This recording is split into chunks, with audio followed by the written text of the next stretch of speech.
Please do like share and subscribe, और कृपया करके इस चैनल को बढ़ाने के लिए आप इसको सब्सक्राइब कीजिए, साथ साथ अपने दोस्तों। गुड इवनिंग फ्रेंड्स, आज की अपडेट कुछ इस प्रकार से है। आज हम सबसे पहले शुरुआत करेंगे भारतीय नौसेना से।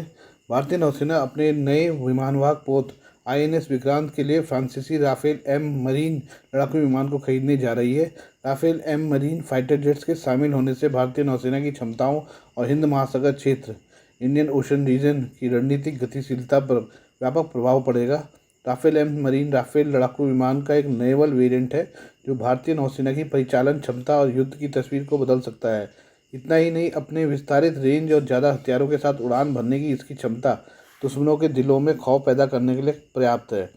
भारतीय वायुसेना के retired group captain MJ Augustine Vinod Eurasian times में लिखा कि राफेल M अत्याधुनिक एवियोनिक्स से लैस है, जिसमें थील्स RB2AA AESA रडार और स्पेक्ट्रा इलेक्ट्रॉनिक युद्ध प्रणाली शामिल है, जिसे मेटियोर BVRSM दृश्य सीमा से परे हवा से हवा में मार करने वाली मिसाइल के साथ जोड़ा गया है।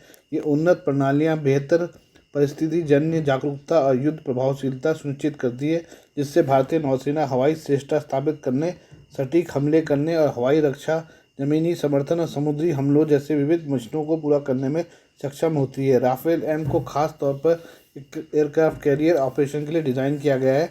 इसमें एक शक्तिशाली लैंडिंग गियर लगा हुआ है जो एक छोटे रनवे पर तेज़ी से उतरने के बावजूद जल्द खराब नहीं होता। इसके अलावा इसमें अरेस्ट लैंडिंग के लिए टेल हुक और एयरक्राफ्ट कैरियर पर पार्किंग के लिए फोल्डेबल विंग भी हैं। ये विशेषताएं इसे INS विक्रांत और INS विक्रमादित्य पर तैनाती के लिए आदर्श बनाती है, जिससे इंडियन ओशन रीजन में हमारी सैन्य शक्ति में उल्लेखनीय वृद्धि होने के आसार हैं।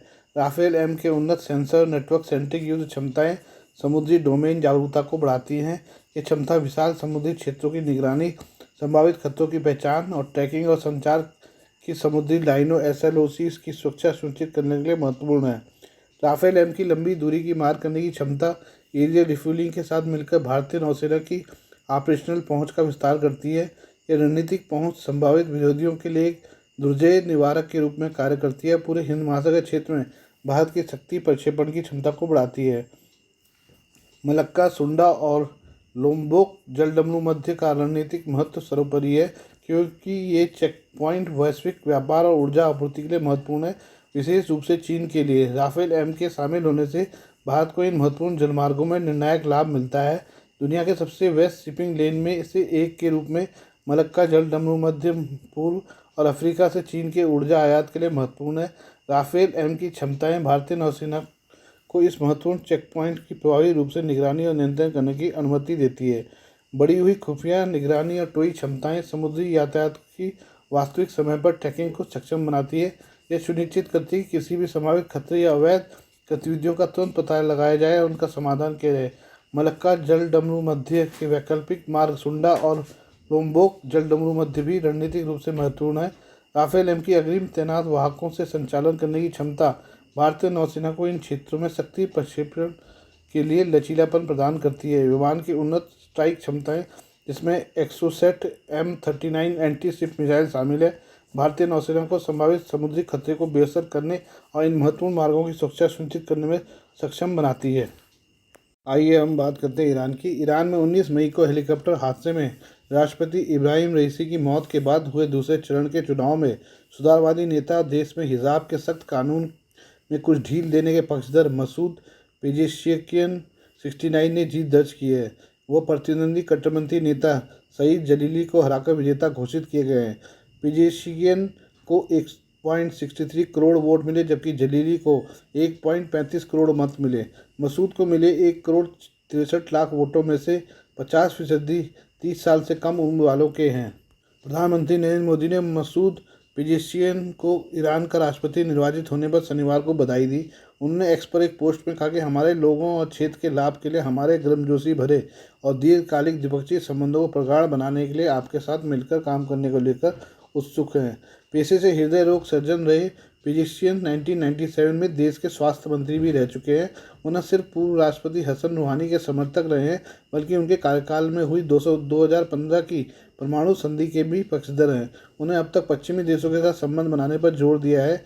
यही नहीं, महसा अमीनी की हिजाब का विरोध करने पर जेल में हुई मौत के बाद देश भर में भड़के हिजाब विरोधी आंदोलन में भी पेजेशियन ने इस कानून को आसान बनाने का चुनाव अभियान में वादा किया था। ईरान के मतदाताओं ने इसी वादे और उनके सुधारवादी रुख के चलते उन्हें देश का 9वां राष्ट्रपति चुना।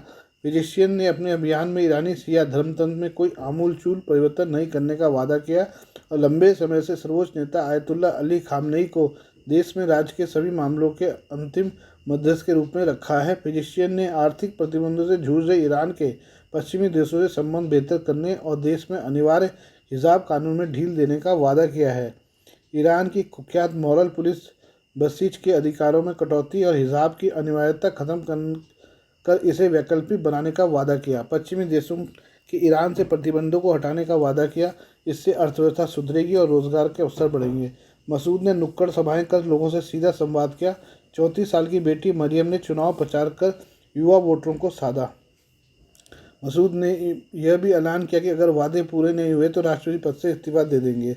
मसूद पेजेशियन ने चुनाव से पहले भी राजनीतिक भाषणों के दौरान कई बार हिजाब की खिलाफत की थी। उन्होंने कई बार कहा कि वो किसी प्रकार के कट्टरपंथ के खिलाफ हैं जो संस्कृति के नाम पर बने कानूनों पर सख्ती के साथ पेश आती है। इसी कानून में हिजाब की अनिवार्यता भी आती है जो 1979 में इस्लामिक क्रांति के बाद से ईरान में लागू हुआ। पेजेशियन ने कहा कि वह इस कानून की सख्ती के खिलाफ हैं। ईरान के नए राष्ट्रपति मसूद पेजेशियन पेशे से डॉक्टर हैं और ईरान की तबरीज़ मेडिकल यूनिवर्सिटी के प्रमुख रहे हैं। पेजेशियन साल 1997 में ईरान के स्वास्थ्य मंत्री के रूप में सेवाएं दे चुके हैं। वो पहली बार राष्ट्रपति चुनाव में नहीं उतरे। 2011 में उन्होंने पहली बार राष्ट्रपति चुनाव के लिए नामांकन किया था, लेकिन बाद में उन्होंने अपनी उम्मीदवारी वापस ले ली थी।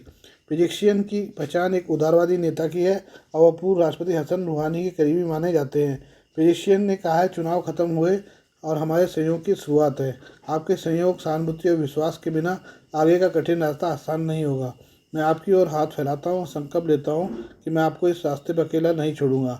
आप भी मुझे अकेला मत छोड़ो। गौरतलब है कि इससे पहले 28 जून को मतदान के शुरुआती दौरों में किसी भी उम्मीदवार को 50% से ज़्यादा वोट नहीं मिले। इस कारण शीर्ष 2 उम्मीदवारों में सीधा मुकाबला हुआ। पेजेशियन की बढ़त के साथ ही उनके समर्थकों ने सड़कों पर उतरकर जश्न शुरू कर दिया। ईरानी लोगों में ये उत्साह हर शहर में देखा गया है।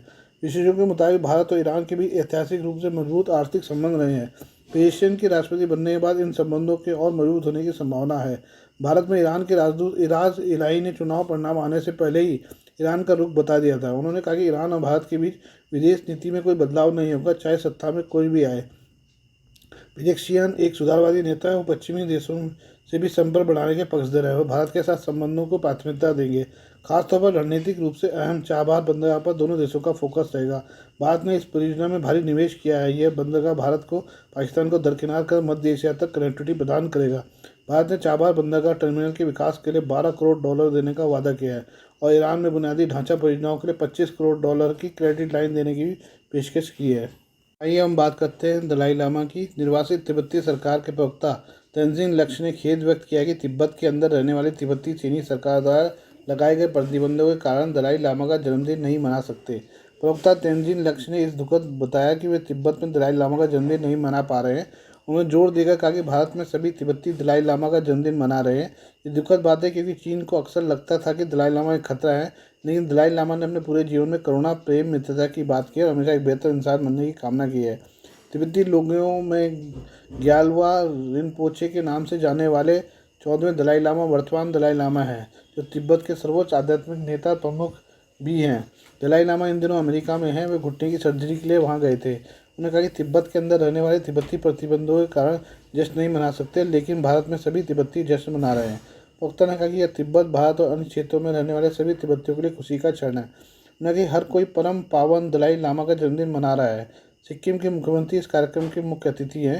उन्होंने कहा कि हम यहाँ आधिकारिक तौर पर धर्मशाला के मुख्य मंदिर में जश्न मना रहे हैं और सिक्किम के माननीय मुख्यमंत्री इस अवसर के मुख्य अतिथि हैं। चीनी सरकार तिब्बतियों को पहले से ही कोई सोशल मीडिया प्रतिबंधों को और सख्त कर रही है ताकि वो दलाई लामा का 6 जुलाई का जन्मदिन न मना सके। बेल्जियम के तिब्बती तेंजिन पाल्डन ने कहा है कि यह दुर्भाग्यपूर्ण है कि घुटने की सर्जरी के कारण दलाई लामा अपना जन्मदिन मनाने के लिए यहाँ नहीं है। पाल्डन ने कहा है कि लेकिन हमने उनके अच्छे स्वास्थ्य की कामना करते हैं। हम यहाँ सिर्फ उम्मीदों और अपेक्षाओं के साथ जश्न मनाने आए हैं। हम रोजाना जश्न मना रहे हैं।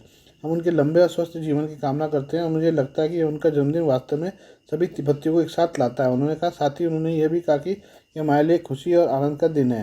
उन्होंने बताया कि अभी भी तिब्बत में रहने वाले तिब्बतियों की तीसरी पीढ़ी के लोगों में अभी भी परम पावन के प्रति दृढ़ आस्था प्रेम है, और मुझे यकीन है वे चाहते हैं कि एक दिन वे हमारे साथ जश्न मना सके, और हम उनकी उम्मीद करते हैं।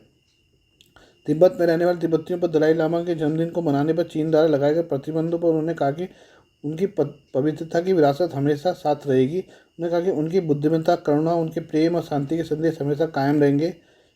न्यूज़ के अनुसार चीन दलाई लामा को अलगाववादी मानता है, जो दशकों से भारत में निवासन में रहे हैं। उनका इरादा पूर्व में स्वतंत्र रहे इस क्षेत्र को चीन के नियंत्रण से अलग करना है। चीनी सेना ने 1950 के दशक में इस बहाने से तिब्बत पर आक्रमण किया और उसे अपने कब्जे में ले लिया कि यह हमेशा से चीन का हिस्सा रहा है। आज के लिए बस इतना ही, बाकी मिलते हैं कल आपसे फिर नई खबरों के साथ। धन्यवाद।